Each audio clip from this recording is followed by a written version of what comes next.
Ce qui arriva du temps de Noé, tel est le thème, la série sur laquelle nous sommes depuis déjà plusieurs dimanches. Et ces derniers temps, j'étais en train de parler d'un phénomène que nous vivons dans nos églises, dans nos assemblées, dans nos communautés, dans nos familles, qui est au fait une stratégie que le malin utilise pour déstabiliser l'œuvre de Dieu, pour paralyser l'Église et affaiblir les chrétiens, les infiltrés. Nous sommes en train de parler des infiltrés, des agents du malin qui l'infiltre parmi nous avec un but bien précis. Et parmi les caractéristiques, j'avais donné la dernière fois, j'avais dit que les infiltrés ont pour caractéristique la dissimulation. Ils ont l'art de se dissimuler, de se faire passer pour ceux qui ne sont pas. Ils agissent dans une parfaite hypocrisie. Vous avez du mal à les repérer, mais ils sont là. Ils se déguisent et ils travaillent, ils détruisent. Et non seulement qu'ils ont pour caractéristique la dissimulation, mais je parlais également d'un agenda caché. Ils ne sont jamais sans agenda. Et leur agenda n'est jamais ce qu'ils présentent. Ils ont toujours un calendrier, un agenda caché. Ils ont une mission. Et la dernière fois, j'avais dit que pour mieux comprendre leur mission, il était important que nous puissions différencier divers types d'infiltrés que nous pouvons rencontrer dans une église, dans une assemblée, dans une communauté. Et j'avais dit, entre autres, que les infiltrés, il y en avait de deux sortes. En fait, il y a plusieurs registres, il y a plusieurs classifications. Dans un registre, j'avais dit que nous trouvons des infiltrés qui sont conscients de leur mission, conscients du fait qu'ils appartiennent au monde de ténèbres, conscients du fait qu'ils ont été envoyés en mission et ils savent qu'ils sont en mission et ils opèrent. Mais il y a également des infiltrés inconscients. Ils ne savent pas que le diable les utilise pour détruire. Ils n'en sont pas conscients. Mais cependant, le malin se sert d'eux pour détruire les enfants de Dieu, détruire les relations, détruire les ministères, détruire les églises. Et puis, dans une autre type de classification, c'est-à-dire dans un autre registre, j'avais donné deux autres types d'infiltrés. Premièrement, j'avais parlé des infiltrés qui viennent de l'extérieur. Donc, ils ne sont pas avec nous, on ne le connaît pas. Et puis, à un moment donné, ils commencent à venir vers nous, à nous approcher, à se rapprocher de nous, à tisser des relations et finalement nous intégrer. Et deuxième type, il y a des infiltrés de l'intérieur, c'est-à-dire eux, ils surgissent de l'intérieur. Ils ont toujours été là. On ne les avait jamais sous-estimés, on les avait plutôt soupçonnés, mais ils étaient là. Et ils ont pris position. On les a tellement fait confiance qu'on leur a donné des postes, même des postes de responsabilité. Et du jour au lendemain, ils commencent à jouer le rôle du malin pour détruire les infiltrés.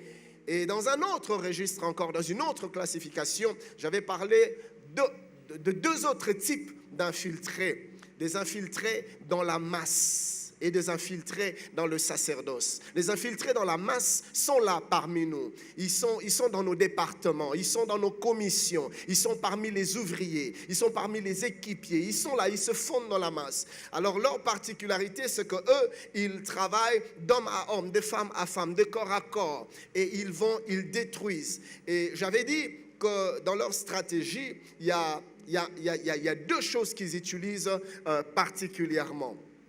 Mais déjà, nous devons retenir que la mission des infiltrés, les objectifs qu'ils poursuivent, se focalisent particulièrement sur trois domaines, sur trois aspects. Le premier domaine, j'ai commencé par là, c'est l'unité. L'unité est une cible des infiltrés. Ils veulent détruire l'unité parce que les agents du malin savent que la force d'une église, c'est dans son unité. C'est quand nous sommes ensemble, c'est quand nous demeurons ensemble, c'est quand nous travaillons ensemble, main dans la main. C'est quand nous nous aimons que nous sommes forts. Et j'avais démontré cela avec quelques passages bibliques. Et une église unie, une église où il y a de l'amour est une église forte. C'est une église imprenable. C'est une église inébranlable. C'est une église qui a de impacte et qui fait l'œuvre de Dieu de manière extraordinaire. Et le malin connaissant cela, envoie les infiltrés afin de casser notre unité. Les infiltrés viennent non seulement pour semer des divisions parmi nous,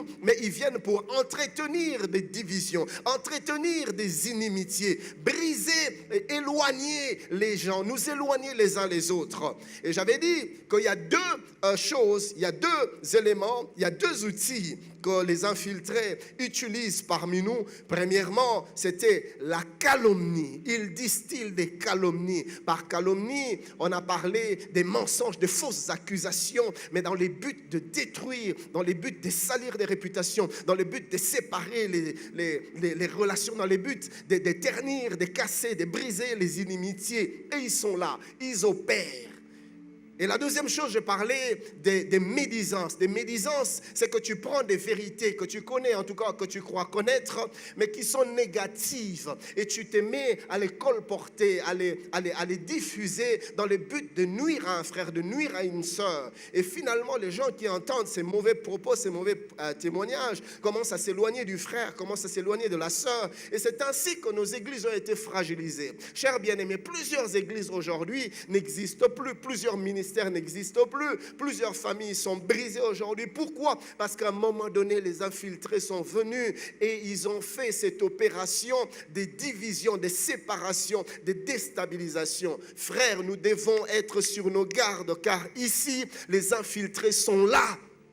Et ils nous divisent dans nos départements. Ils nous montent les uns contre les autres en racontant de mauvais propos, de mauvais témoignages, de fausses accusations, de calomnies et des médisances. Nous devons faire attention. Ne prête pas tes oreilles à tout le monde et à n'importe qui. Filtre ce que tu permets à tes oreilles d'entendre. Il est temps, chers bien-aimés, que nous puissions arrêter certaines personnes. Elle vient vers toi avec cet élan de calomnie, de médisance. Sache que c'est un infiltré, conscient ou inconscient. Il a une mission. La mission, c'est de détruire l'unité, c'est de nous paralyser, c'est de nous fragiliser. Nous devons faire attention, car dès l'instant que dans une communauté, dans une église, il n'y a plus d'unité, chers bien-aimés, nous n'aboutirons nulle part, car nous ne pouvons avancer que quand nous nous tenons main dans la main. L'œuvre de Dieu peut prospérer que quand nous nous tenons main dans la main, quand nous allons nous aimer les uns les autres. Et même Jésus-Christ a dit que le monde reconnaîtra que vous êtes de moi, pas par des miracles, pas par la multiplication des activités, pas par vos... Non, il a dit, c'est quand vous serez en train de vous aimer les uns les autres. L'amour est ce qui nous identifie comme appartenant à Dieu. Suis-je en train de parler à quelqu'un? Et les infiltrés sont là justement pour briser l'unité, pour briser l'amour, pour nous séparer, semer dans nos cœurs la méfiance des uns pour les autres afin de que nous puissions perdre notre efficacité dans notre manière de servir le Seigneur. Donc, le premier domaine de prédilection que les infiltrés visent, c'est l'unité. Mais parmi la masse, il y a un deuxième domaine, c'est-à-dire parmi la foule, il y a un deuxième domaine que les infiltrés visent, qu'ils veulent casser, qu'ils veulent détruire, c'est le zèle, le zèle, le zèle. Les infiltrés visent les ailes des enfants de Dieu. Et les dictionnaires bibliques que j'ai pu consulter définissent le zèle comme l'ardeur, comme la ferveur que l'on met à faire avancer l'œuvre de Dieu ou à accomplir un service pour la gloire de Dieu. On le fait avec ardeur, on le fait avec hardiesse, on le fait avec ferveur. C'est à cela que Dieu nous appelle, que nous puissions le servir avec passion, de manière passionnée, que nous puissions le servir, la Bible dit, sans murmure ni hésitation, que tu ne t'investisses pas dans l'œuvre de Dieu comme si on te poussait, comme si on te forçait, mais que cela soit avec ton cœur, que tu le fasses avec toute ton âme, de toutes tes pensées, de toute ta force, que tu sois dedans et que tu le fasses avec passion. C'est cela le zèle. Et l'apôtre Paul, dans son épître à Tite décrit les chrétiens comme des gens zélés pour accomplir de bonnes œuvres, comme des gens passionnés, ceux qui ont de l'engouement, de la détermination dans l'accomplissement de bonnes œuvres. Nous sommes dans Tite 2, le verset 14e, je vais paraphraser. La Bible dit: Christ s'est donné lui-même pour nous afin de se faire à un peuple qui lui appartienne, purifié par lui, écoutez ça, et zélé pour les bonnes œuvres. La version Nouvelle Bible Seconde dit: un peuple qui se passionne pour les belles œuvres. Je prie que Dieu nous donne une assemblée d'hommes et de femmes passionnés pour l'œuvre de Dieu.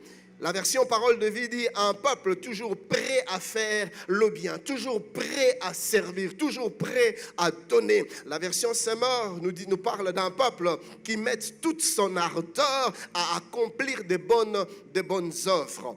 Et selon ce texte de l'apôtre Paul, avoir du zèle ou être zélé veut dire trois choses. Premièrement, avoir de la passion dans le service, être passionné de Dieu, passionné de la maison de Dieu, passionné de l'œuvre de Dieu. Mais avoir du zèle, deuxièmement, veut dire être toujours prêt à servir, toujours prêt, toujours disponible. Malheureusement, nous sommes dans une génération où les gens trouvent le temps pour tout. Les gens trouvent le temps pour eux-mêmes, pour leurs propres entreprises, pour leur famille, pour leurs propres intérêts. Mais les gens n'ont pas le temps pour l'œuvre de Dieu. Les gens n'ont pas le temps pour la maison de Dieu.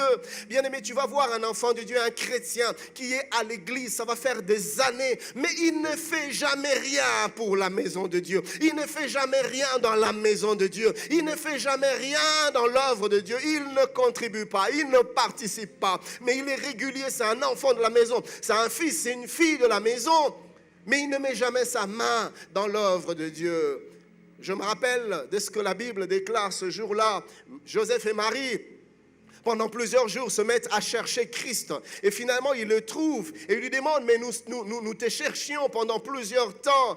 J'aime la réponse qu'il leur donne. Il leur dit: pourquoi me cherchez-vous comme ça pendant plusieurs jours? Ne savez-vous pas que je dois m'occuper des affaires de mon Père? Il est temps que nous puissions nous occuper des affaires de notre Père. S'il est notre Père et que si nous sommes des enfants, chers bien-aimés, nous devons nous investir dans son œuvre. Ce n'est pas normal. Tu ne devrais pas continuer à être à l'aise dans la passivité, dans la léthargie, dans l'inaction. Tu es un enfant de Dieu. Tu n'es pas un étranger, tu n'es pas un gens du dehors. Tu appartiens à Dieu, tu es de la famille de Dieu. Et tu ne peux vivre dans la maison de Dieu sans pour autant jamais rien faire. Dis-moi, qu'est-ce que tu fais dans la maison de Dieu? Quand je dis maison de Dieu, je ne vois pas forcément une église locale. Je vois l'église, corps du Christ. Qu'est-ce que tu fais pour le Seigneur? Quelle est la part de Dieu dans ta vie?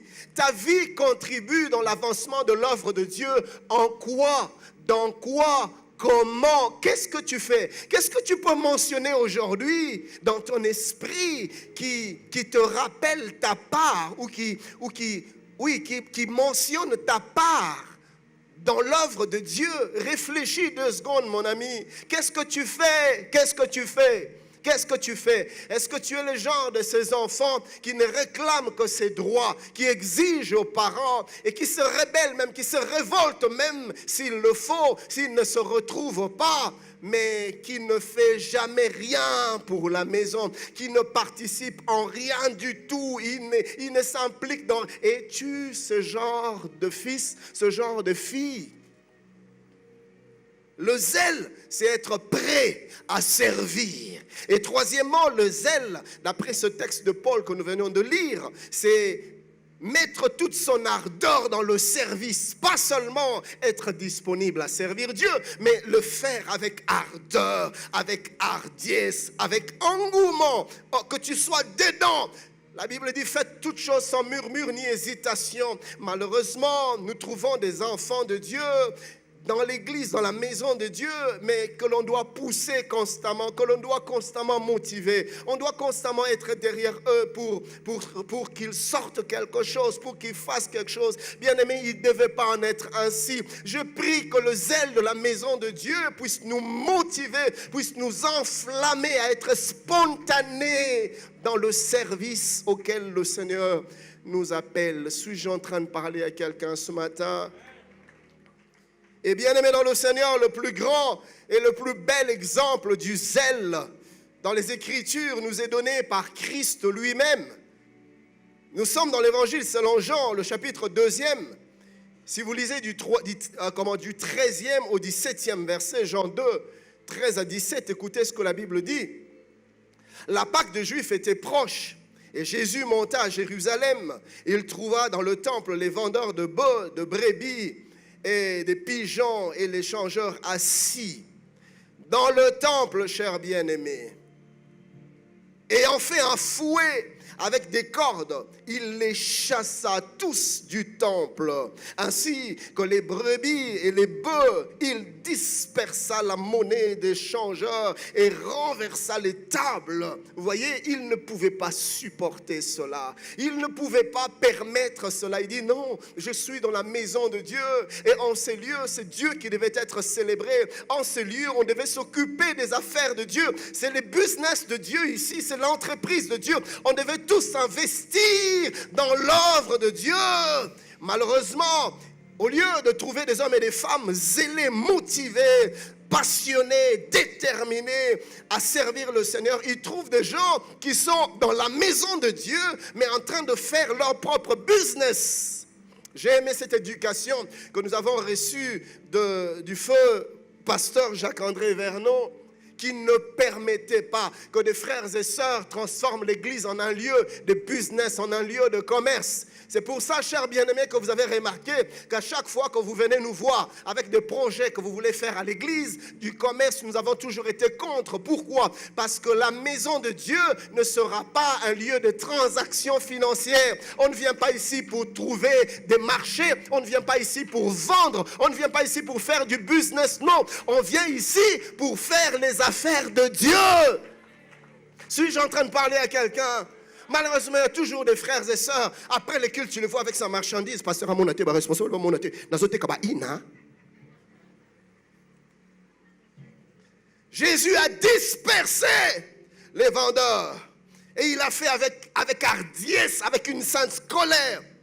Et la Bible dit au verset 16e, et il dit aux vendeurs des pigeons, ôtez cela d'ici, ne faites pas de la maison de mon père une maison de trafic. Ce n'est pas un lieu de trafic.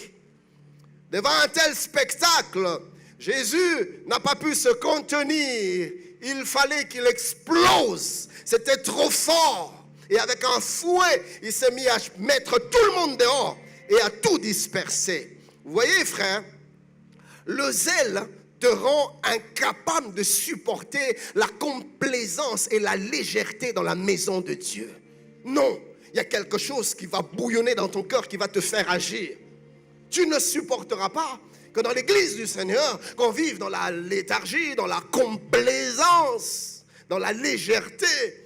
Le Seigneur n'a pas pu supporter de voir le laisser aller, le laisser faire, envahir la maison de son Père.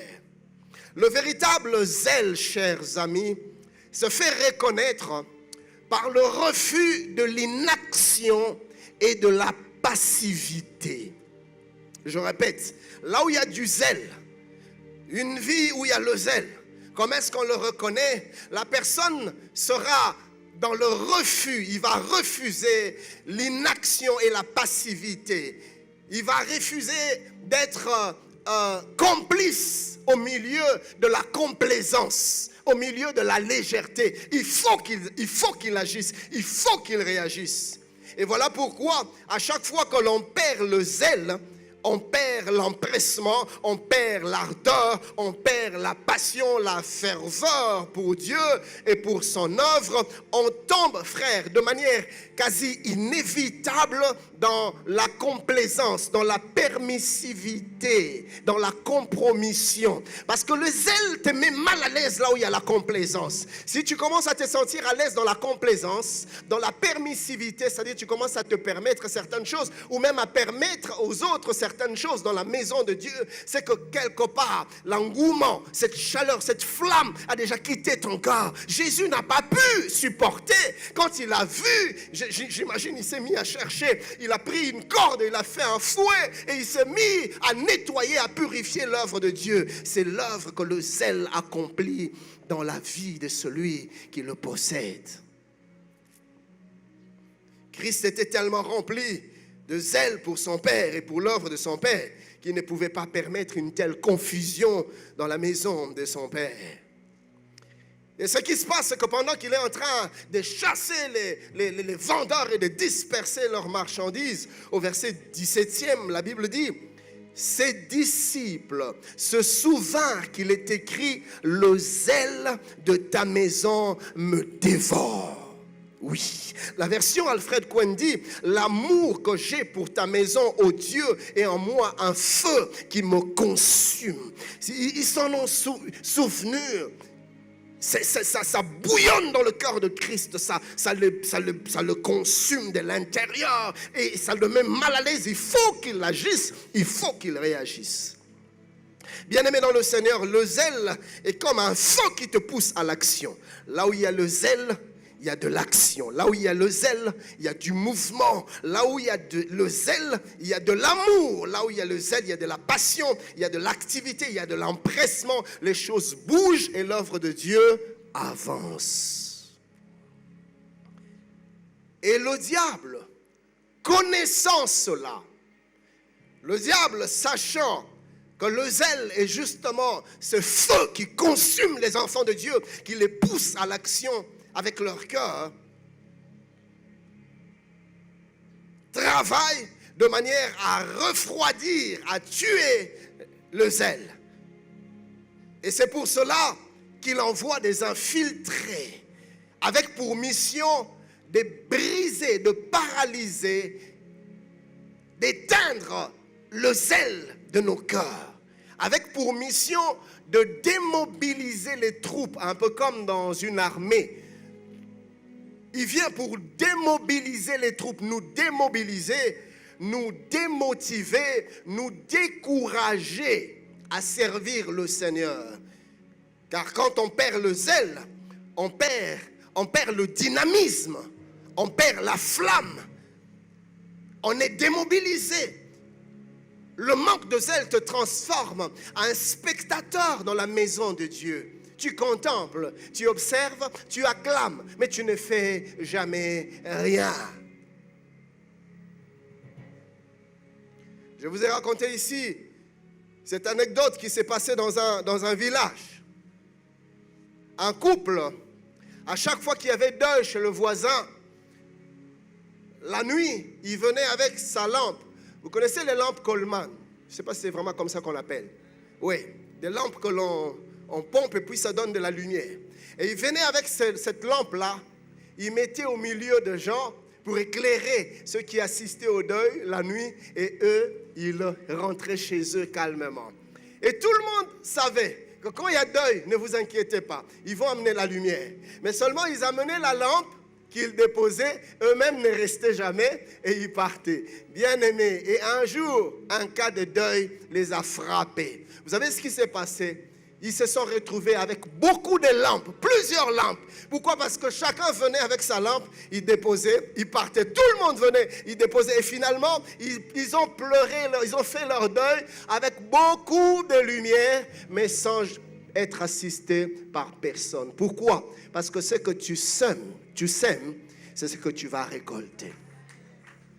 Qu'est-ce que tu veux que Dieu fasse dans ta maison? Toi, commence à le faire dans sa maison. Ne soyons pas des spectateurs dans la maison de Dieu. Nous ne venons pas assister à des spectacles dans la maison de Dieu. Regarde même ta manière avec laquelle tu viens à l'église. Tu viens en spectateur. Quand les autres adorent, toi tu contemples. Oh non, mais la chorale a bien chanté. Wow, le modérateur, le garçon est lancé là, il est plutôt fameux. Hein? Tu viens vraiment en spectacle, en spectateur. Et puis après tu pars. Mais tu ne viens pas faire le culte. Tu ne viens pas rendre un culte. Cher bien-aimé, c'est normal. Il n'y a plus aucun zèle dans ton cœur. Tu n'es pas passionné pour Dieu. Tu n'es pas passionné pour la maison de Dieu. Voyez-vous, quand David dit « Je suis dans la joie », quand on me dit « Allons dans la maison du Seigneur », il est surexcité au-dedans de lui parce que ça bouillonne dans son corps. Je veux me retrouver dans la maison de mon Dieu, je veux le célébrer, je veux me prosterner, je veux l'adorer, je veux l'écouter, je veux le servir. Et c'est sa joie, ça le motive, frère. Parce que c'est un homme zélé. Et le diable sait ce que le zèle fait. Voilà pourquoi il envoie des infiltrés pour détruire notre zèle, pour éteindre la flamme de nos cœurs, pour éteindre notre passion, pour ôter l'hardiesse, pour nous faire plonger dans l'inactivité, dans la léthargie, dans la passivité. Il y a quelqu'un qui me dit, mais pasteur Ken, comment est-ce que les infiltrés arrivent à le faire? La même stratégie qu'ils utilisent pour briser l'unité, l'amour et semer et entretenir les divisions et les séparations, c'est la même stratégie. De la même manière qu'il vient avec les calomnies et les médisances pour séparer, diviser les frères, de la même manière, frères, ils reviennent avec les calomnies et les médisances pour casser les ailes. J'entends quelqu'un me dire, mais pasteur, comment est-ce possible? Oui, sauf qu'ici, la différence, c'est que les calomnies et les médisances, ils ne les utilisent pas contre les frères, chez un frère ou chez une sœur, contre une autre ou un autre, mais c'est plus orienté vers les leaders, vers les responsables, vers les pasteurs. La particularité ici, c'est que ces calomnies sont orientées spécifiquement contre ceux qui dirigent. Pourquoi? Le but, c'est démotiver, décourager les fidèles. Les infiltrés passent des frères à un autre, des sœurs à une autre, de maison à maison, colportant des propos calomnieux et médisants contre les pasteurs, contre les responsables, pour pousser le peuple au relâchement et au découragement. Écoutez, frères bien-aimés, imaginez un seul instant que tu sers le Seigneur dans cette église. Tu es zélé, tu aimes donner, tu donnes de ton temps, tu donnes de ton talent, tu donnes de ton trésor dans la maison de Dieu. Et puis du jour au lendemain, on vient te dire, hey, mon ami, est-ce que tu es au courant de ce que le pasteur Ken a dit de toi? Non, mais moi j'ai regretté. Le jour où j'ai entendu le pasteur Ken parler de toi, je n'ai pas supporté. Est-ce que tu me vois? Est-ce que tu n'as pas remarqué que ça va faire 3 mois que je viens même peu au département? Et tu ne t'es pas posé...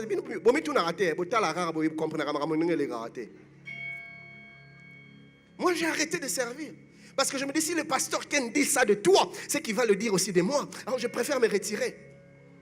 Mais c'est des calomnies, c'est des médisances. Il n'a jamais entendu le pasteur Ken dire quoi que ce soit. Le pasteur Anthony, aïe, aïe, aïe, aïe, aïe, Moutoumabé.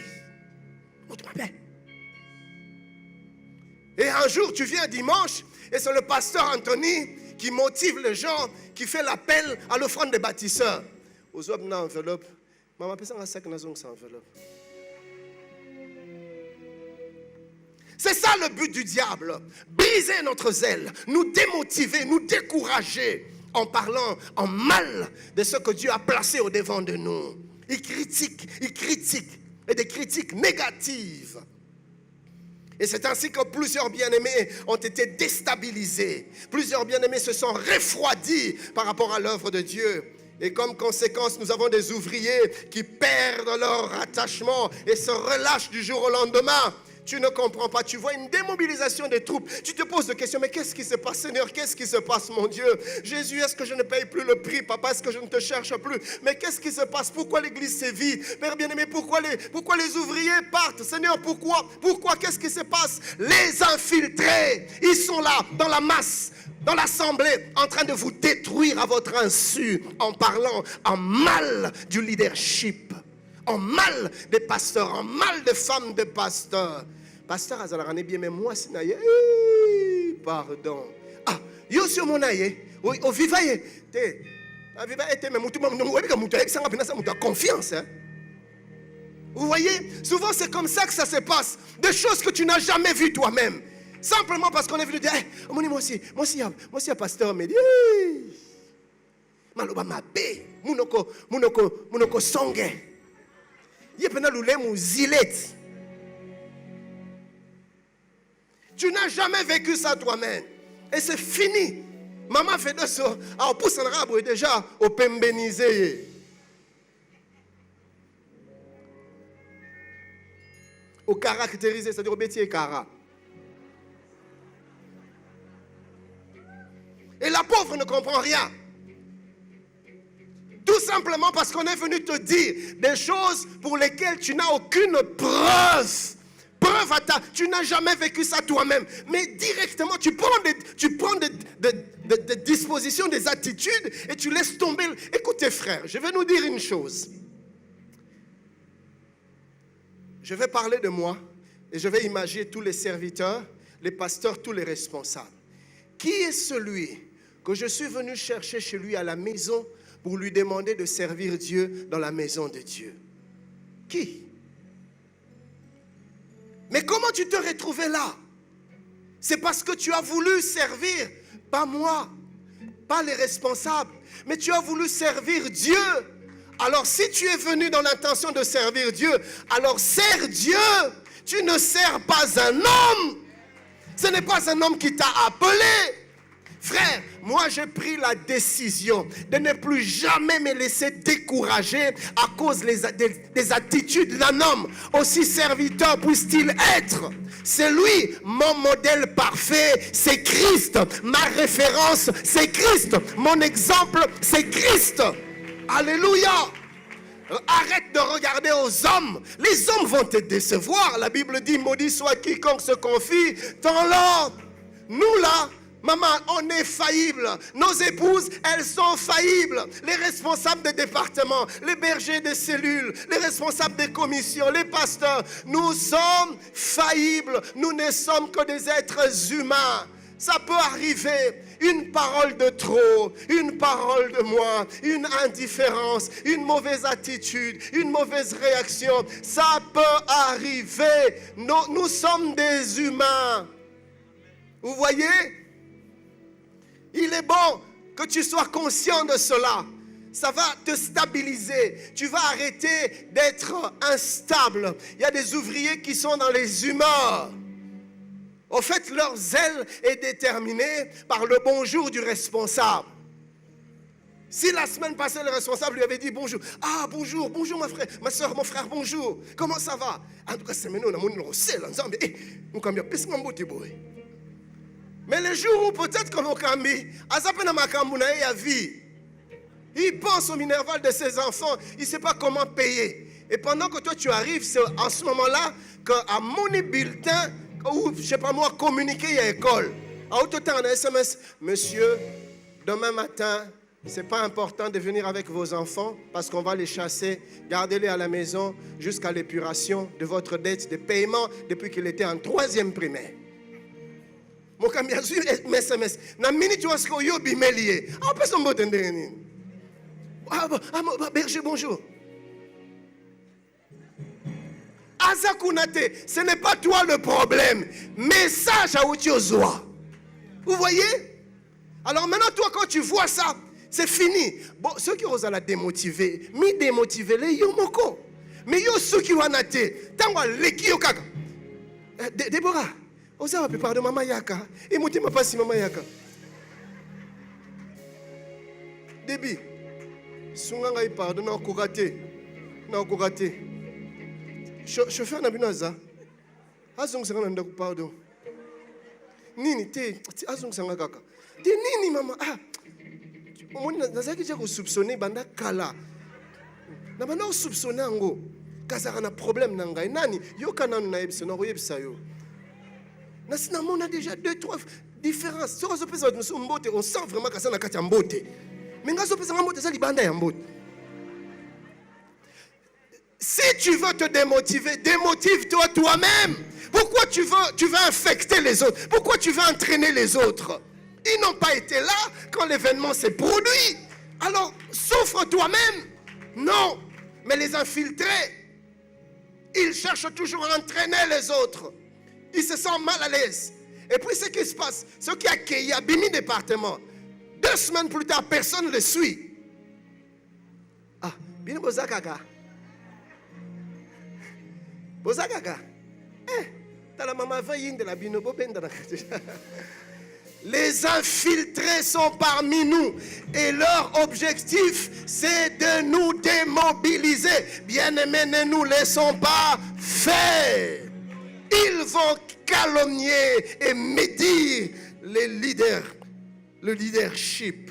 Ne tombez pas dans le piège des infiltrés. C'est l'œuvre du malin. Le but, c'est de nous déstabiliser.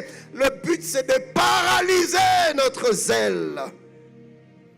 Écoutez, mes amis, nous avons tous la responsabilité, écoutez bien ça, nous avons tous la responsabilité de couvrir la nudité de nos bergers. Oui! Je pensais que tu allais dire amen. J'ai la responsabilité de couvrir mon berger, de couvrir mon responsable, de couvrir mon pasteur, de couvrir celui que Dieu a placé devant moi pour me guider. C'est ma responsabilité. Écoutez, mes amis, voyez-vous, plus tu te rapproches d'un homme de Dieu, plus tu te rapproches d'un responsable, plus tu découvres son humanité. Et le but pour lequel Dieu t'a mis si près de lui, c'est pas pour que tu serves pour le compte des infiltrés, non. C'est pour que tu transformes ce que tu vois en fardeau. Pourquoi Dieu permet que tu voies cela? Et il y a même des ouvriers, le Seigneur te donne une vision, Dieu te donne une révélation sur la faiblesse d'un homme de Dieu. Dieu te montre qu'il a un souci d'orgueil, il a un problème, il ne sait pas gérer l'argent, il a un problème, il ne s'entend pas avec sa femme ou je ne sais pas quoi. Dieu te le montre. Mais pourquoi Dieu te le montre? Dieu ne veut pas tout simplement satisfaire ta curiosité. Non, Dieu cherche un intercesseur pour son serviteur, pour sa servante. Quand il te donne cette vision-là, c'est parce qu'il veut que tu mettes tes genoux à terre pour son serviteur. Écoutez, Dieu n'enterre pas ses serviteurs. Non! Il les ramène à la vie, il les restaure. Mais il veut collaborer, travailler avec ses enfants, avec son peuple.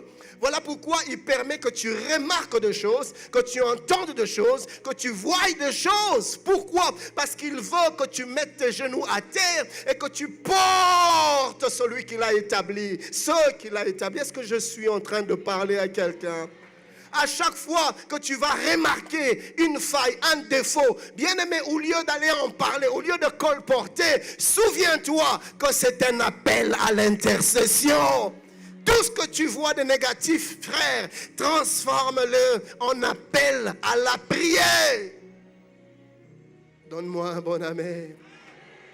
Nous avons la responsabilité de couvrir la nudité de nos bergers. C'est notre devoir que de repousser ceux qui parlent en mal des leaders. C'est des infiltrés. Ils savent ce qu'ils cherchent. Nous sommes dans Nombre 12, 9 à 10. Bien-aimés, la Bible dit Marie et Aaron parlèrent contre Moïse au sujet de la femme éthiopienne qu'il avait prise. Car il avait pris une femme éthiopienne, français courant dit. Myriam et Aaron le critiquèrent à propos de ce mariage. Le verset 3e, la Bible dit et l'Éternel l'entendit. Dieu entend. Quand tu colportes contre tes bergers, Dieu entend. Quand tu parles en mal des hommes de Dieu, Dieu entend. Frère, s'il y a un mal que je vis dans mon pays, c'est cet irrespect que nous avons à l'égard des hommes de Dieu. Et nous sommes tous entrés dans le piège des païens. Quand nous les voyons dans les réseaux sociaux, en train de critiquer, en train de parler en mal de serviteurs de Dieu, malheureusement, tu vois dans les commentaires, même des chrétiens, même des enfants de Dieu qui prennent des choses qui se passent dans l'église et eux-mêmes, ils vont l'exposer au grand public, ils vont livrer leur père aux païens. C'est des enfants de Dieu, des chrétiens. Et quand tu fais ça, sache que Dieu te voit, Dieu entend. La Bible dit l'Éternel l'entendit. Au verset 5e, la Bible dit l'Éternel descendit dans la colonne des nuées et il se tint à l'entrée de la tente. Il appela Aaron et Marie qui s'avancèrent tous les deux. Verset 8, je vais lire la partie B. Pourquoi donc, c'est Dieu qui leur parle. Pourquoi donc n'avez-vous pas craint de parler contre mon serviteur, contre Moïse? Pourquoi n'avez-vous pas craint? Pourquoi? Pourquoi ne crains-tu pas de parler contre les bergers, contre tes responsables, contre tes pasteurs, contre les pasteurs dans la ville? Pourquoi ne crains-tu pas? Tu les critiques à longueur de journée. Qui es-tu? Qui t'a placé juge? pour juger les hommes de Dieu. Ils appartiennent au Seigneur. Dieu lui-même prendra soin de ses serviteurs. Ta responsabilité, ce n'est pas de critiquer, mais d'intercéder. Autant que tu mets du zèle et de la passion sur les réseaux sociaux, à insulter les frères, les hommes de Dieu, les chrétiens, les pasteurs, mets le même zèle et la même passion dans la prière et dans l'intercession pour eux. Et tu verras, Dieu va exaucer ta prière. Tu verras que des choses vont changer. Ce que tu fais, mon ami, tu ne fais rien d'autre que contribuer à la destruction de l'œuvre de l'Éternel. Sache-le, car Jésus a dit, celui qui n'assemble pas avec moi disperse. Au verset 9e, la Bible dit que la colère de l'Éternel s'enflamma contre eux. Verset 10, la nuée se retira du dessus de la tente, et voici Marie était frappée d'une lèpre. Et les Saintes Écritures nous parlent d'une chose qui arriva du temps de Noé. Oh, ce qui arriva du temps de Noé. Nous sommes dans Genèse 9, du 20e au 27e verset. Genèse 9, 20 à 27. Noé commença à cultiver la terre et planta de la vigne. Il but du vin, s'enivra et se découvrit au milieu de sa tente. Cham, père de Canaan, vit la nudité de son père et il le rapporta dehors à ses deux frères. Voici la chose à ne jamais faire plutôt, chers frères et sœurs. Ne tombons point dans la folie de Cham, père de Canaan, jamais. Mais soyons plutôt de la race de Sem et de Japheth. Alors que Cham a vu et il est allé colporter, la Bible dit. Il a vu et il est allé propager, parler le mal du père qu'il a vu. Alors que Cham s'affairait à médire, à calomnier, à parler des faiblesses des hommes de Dieu. Mais il y avait deux autres qui ont fait la différence, Sem et Japheth. Au verset 23, la Bible dit, alors Sem et Japheth prirent le manteau, le mirent sur leurs épaules, marchèrent à reculons et couvrirent la nudité de leur père. Comme leur visage était détourné, ils ne virent point la nudité de leur père. Ils ne virent point la nudité de leur père. Et lorsque Noé se réveilla de son vin, il a pris ce qui lui avait fait son fils cadet. Il a pris. Mon frère, sache que ce que tu fais derrière le dos de l'autre, tôt ou tard, il finira par le savoir. Ce que tu dis de mal là, ça reviendra à ses oreilles, tôt ou tard. Verset 25, et il dit, maudit soit Canaan, qui soit l'esclave des esclaves de ses frères. Il dit encore, béni soit l'Éternel Dieu de Sem, et que Canaan soit leur esclave. Vous voyez, à chaque fois que tu parles d'un homme de Dieu, ta destinée est mise en jeu. Tout dépend de ce que tu dis de l'homme de Dieu. Frère, cette histoire est sérieuse. Soit tu bénis ta progéniture, soit tu bénis ton lendemain, soit tu maudis ton lendemain toi-même. Tu maudis ton avenir, tu maudis ta destinée, ou tu la bénis, ou tu le bénis. Tout dépend de ce que tu dis des bergers que Dieu a établis au-devant de toi. Verset 27, que Dieu étende les possessions de Japheth, qu'il habite dans les tentes de Sem, et que Canaan soit leur esclave. Mon bien-aimé, ne sacrifie pas ta progéniture, ne sacrifie pas ta destinée en parlant à mal de tes pères. Suis-je en train de dire que nous devons encourager les bergers dans le mal? Nous devons cautionner les bêtises des pasteurs? Loin de là. C'est pas ce que je suis en train de dire. Mais si tu as un problème contre ton frère, va le voir. Si tu reproches quelque chose à ton berger, à ton pasteur, va le voir. Parle avec lui. C'est ce qu'il faut faire. Si tu ne lui parles pas, alors ne parle à personne de ce que tu as vu ou de ce que de ce dont tu es au courant. J'aime, alors que nous sommes en train de clôturer l'attitude de l'apôtre Paul, j'aime sa réaction dans Actes 23, du 1er au 5e verset. Paul, les regards fixés sur le Sanhédrin, dit, « Hommes frères, c'est en toute bonne conscience que je me suis conduit jusqu'à ce jour devant Dieu. Verset 2. Le souverain sacrificateur Ananias ordonna à ceux qui étaient près de lui de le frapper sur la bouche. Alors Paul lui dit, Dieu te frappera, muraille blanchie. La version Alfred Cohen dit, espèce d'hypocrite. Ça c'est Paul qui lui parle. Tu es assis pour me juger selon la loi et tu violes la loi en ordonnant qu'on me frappe. Le verset 4e, ceux qui étaient près de lui dire, tu insultes le souverain sacrificateur de Dieu. Le verset 5e, et Paul dit, je ne savais pas, frère, que ce fut le souverain sacrificateur. Je ne savais pas, car il est écrit, tu ne parleras pas mal du chef de ton peuple. Paul connaissait le danger qu'il y a à parler en mal des responsables, des bergers, des pasteurs. Dès l'instant qu'il a su que c'était un berger, il s'est rétracté, c'était spontané. Ah, je ne savais pas, car il est écrit, tu ne parleras pas en mal du chef de ton peuple. Chers bien-aimés, ne tombons pas dans le piège des infiltrés. Ils savent ce qu'ils cherchent, ils savent ce qu'ils veulent. Leur but, c'est de casser notre zèle. C'est de nous démotiver, de nous décourager afin de ralentir l'avancement de l'œuvre de Dieu. Que Dieu nous donne la sagesse. Que Dieu vous bénisse.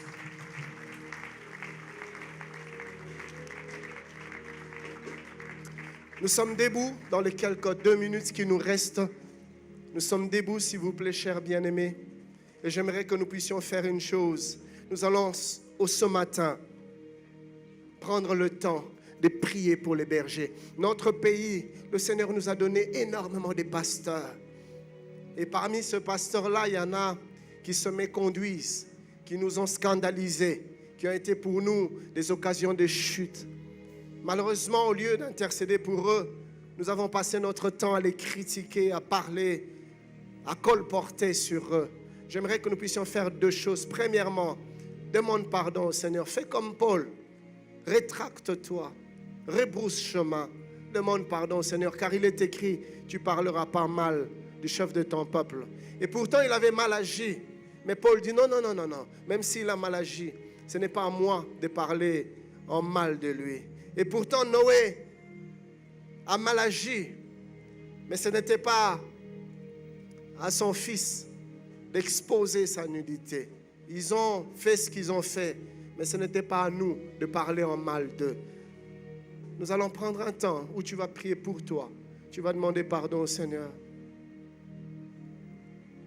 Tu vas demander pardon au Seigneur. Prions dans le nom de Jésus.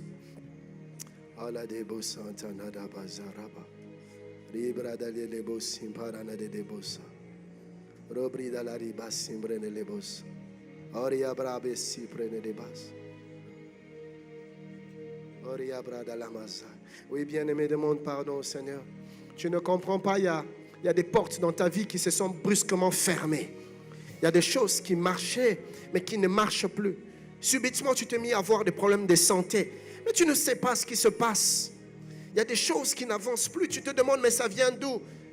Cher bien-aimé, tu oublies que tu as semé et là, tu es en train de récolter. Demande pardon au Seigneur pour ce que tu as fait. Oui, prie, parle à Dieu, bien-aimé, parle à Dieu. Car tu as toi-même hypothéqué ta destinée. Tu as exposé ta progéniture. Demande pardon au Seigneur. Demande pardon à Dieu. Souviens-toi, ce jour-là, tu étais devant ce réseau, sur Internet, dans ces réseaux sociaux. Et tu t'es mis à commenter, tu t'es mis à critiquer, tu t'es mis à rire au lieu de pleurer. Tu t'es mis à rigoler, à rire, à te moquer. Demande pardon au Seigneur, demande pardon à Dieu, demande pardon à Dieu, demande pardon à Dieu, mon ami. C'est le serviteur de Dieu, c'est l'homme de Dieu. Demande pardon au Seigneur.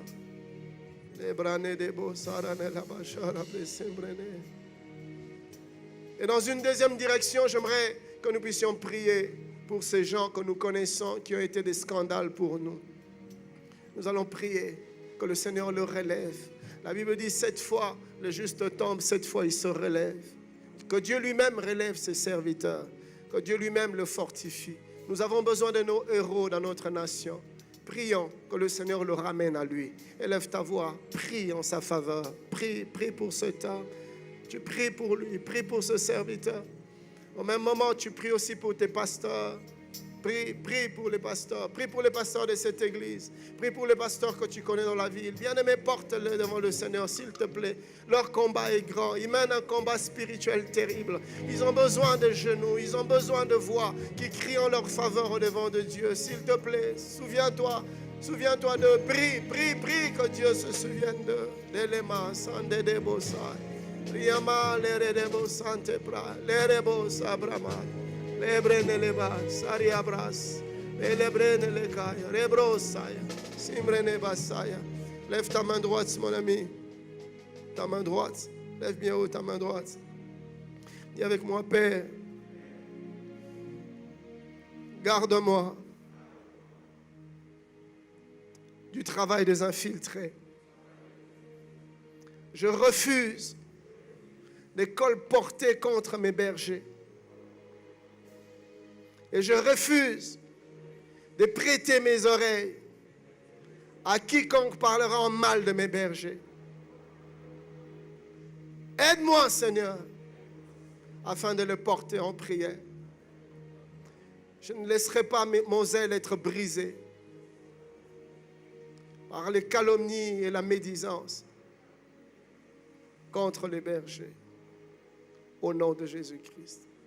Je vais demander à l'homme de Dieu qui va prier, nous recommander à la grâce du Seigneur, le pasteur Hérault.